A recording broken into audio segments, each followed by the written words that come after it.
Thursday night, the January 6th committee is commencing with its primetime hearings. And in the run-up to that, and I don't know why. I mean, really, the question is not why did they put handcuffs on Peter Navarro. The question is, why didn't they put handcuffs on Mark Meadows? What's his face? Scavino. Dan Scavino. Hopefully there'll be time. But there was a time where it's like, oh my gosh, I got subpoenaed by Congress. I have to go testify. As opposed to, oh my gosh, I got subpoenaed by Congress. Whatever. I think I did.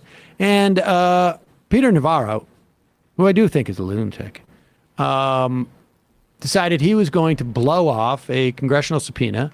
He went to the airport. I don't know where he was flying to.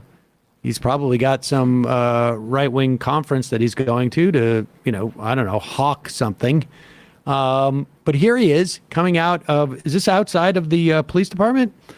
The courthouse. Courthouse? Because he was arraigned. He was arraigned and upset for having cuffs put on him. Instead of coming to my door where I live, which, by the way, is right next to the FBI, instead of calling me and say, hey, we need you down at court, we've got a warrant for you, I would have gladly come. What did they do? Pause it. Let's just be clear. I want to be clear on something. Would you have gladly come, though? Well, but here's the point. This is not like I got a parking ticket, I didn't pay it, I didn't realize, or there was a violation that was on the books from like 7 years ago when I lived in Virginia and I moved to Massachusetts and I had no idea.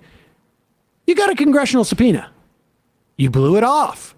That was the version of what you're asking for. Yeah. Where they say, come in and testify. And you said no. And now you're saying like, oh, you need another invitation? They intercepted me getting on the plane. And then they put me in handcuffs. They bring me here. They put me in leg irons. They stick me in a cell. By the way, just historical note, I was in John Hinckley's cell. They seem to think that that was like an important historical note. Okay? That's punitive. That what they did to me today violated the Constitution. Oh, it was a violation of the Constitution. To reject a congressional subpoena, violation of the Constitution, ladies and gentlemen. There you go. I hate those violations of the Constitution. And also, the election was stolen. So there's that, too. I love the guys. There's also that whole thing about the Constitution, about like when a president gets elected, that you shouldn't storm the Capitol to try and overturn the election. Mm-hmm. Where does it say that in the Constitution? I don't see that. I'm a rule of law guy. Let's just play this last clip where Louie Gomer decides to defend. I'm not joking. He decides to defend the Republicans who have lied to investigators. And he does it by citing someone who lied to investigators and was arrested and brought to trial over the court by a special prosecutor. But listen to this, because even the hosts are like, wait, did you really actually say that? But what do you make of this latest development? Merrick Garland's DOJ actually coming after now Trump administration officials for their failure to comport with this political committee. Yep. It actually puts an exclamation point on the fact that we have a two-tiered justice system. If you're a Republican, you can't even lie to Congress or lie to an FBI agent, or they're coming after you. They're going to bury you. They're going to put you in the D.C. jail and terrorize and torture you and not live up to the Constitution there.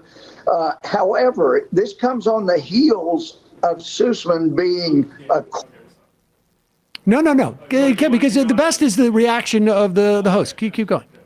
Acquitted because the jury that had a bunch of Hillary Clinton lovers in it, donors even, they said, look... All right, pause it. It's funny he mentions Hillary Clinton. Can you imagine if she was on like cable news and was just like, Democrats just can't even lie to Congress anymore. And a Benghazi you can't even lie to Congress anymore.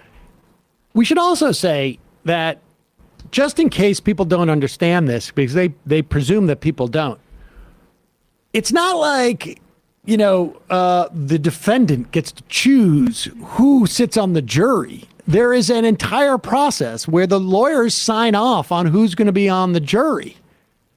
And I don't know if there are Clinton donors on the jury, people who donated $25 or $100 to the Clintons or not. But if he knows, then the lawyer knew. And so somebody made the decision to do that. That's the way our system works, incidentally. The prosecution, who was prosecuting Sussman. But go ahead. Sussman being acquitted because the jury that had a bunch of Hillary Clinton lovers in it, donors even, they said, look, he's a Democrat, and of course they're going to lie. Everybody lies. Yeah, well, how about that jury foreperson? No big deal to lie to the FBI, huh? Exactly. Yeah. Well, how do you say no big deal to lie to the FBI when he just said Republicans should be able to lie to the FBI and to... But you're able to lie to the politicized congressional committee.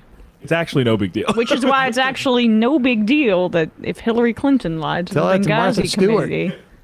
I'm not terribly worried about that, but...